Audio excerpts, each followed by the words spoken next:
In this one, I wanted to talk about a simple design trick that I recently came across, and it can really change the feel and the design of your page, and that's creating depth. Well, when creating depth, look at the difference between the two pages right here.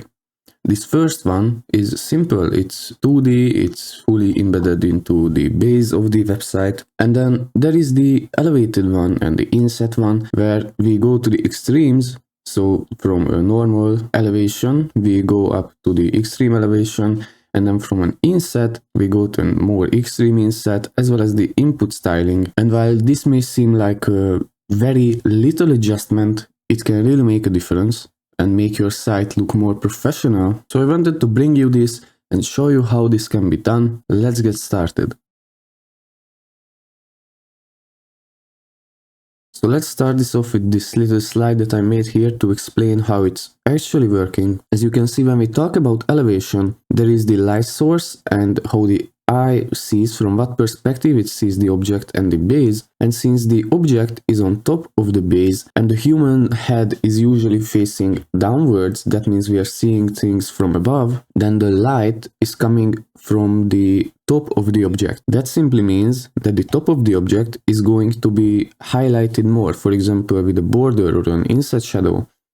On the other hand, since the light is coming from the top, the shadow should be given on the bottom, and depending on the angle you see it, the shadow would be more or less visible. For example, let's say you see a lot from the top of the object, then the shadow would obviously be smaller because it's still the same object, it did not grow, you just see it from a different perspective. On the other hand, when you're insetting an object, the base is always there, that's completely clear, but then the object, the two sides of the object are out a little bit. And yet again, since humans usually have their chin facing a little bit downwards and we are watching from above, then the light is coming from above. And that means if the light hits the top of an object, then on the other side there is going to be a shadow. On the downside, it's the exact opposite.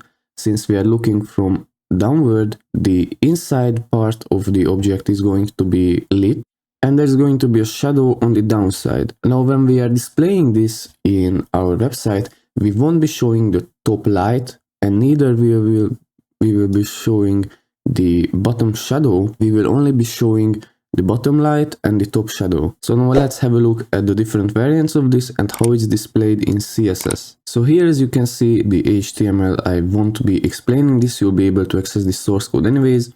Neither will I be the CSS, except for the part that's truly important for this. Let's take a look at the buttons. First of all, they have a border top. This is the elevation part. This is what highlights the top of the button, making it stick out a little.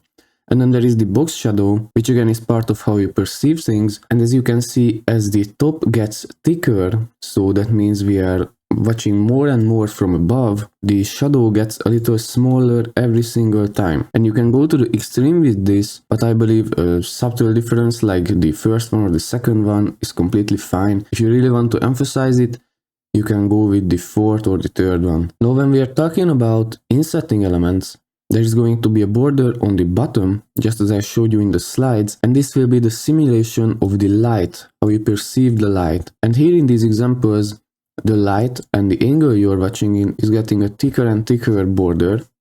As you can see, the border is growing, and while the border is growing, the general rule would be that the box shadow is also decreasing as it's growing, but I just found that it looks nicer if it's a completely static box shadow. For example, I like this setting here, the 5 pixel offset towards the top, the 2 pixel blur, and a little bit of transparency as the shadow. Just something to keep in mind is that if you spend too much time fine-tuning these values, you'll always feel a bit off, because we are trying to recreate real life here, but we cannot really do that inside the website.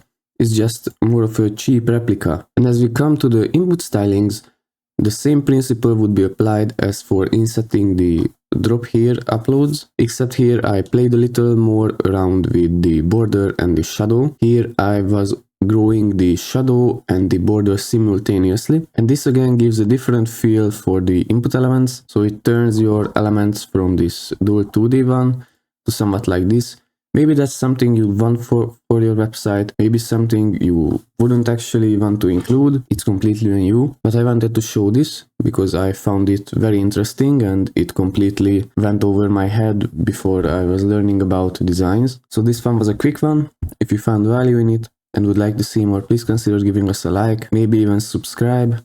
And other than that, I hope to see you in the next one. God bless.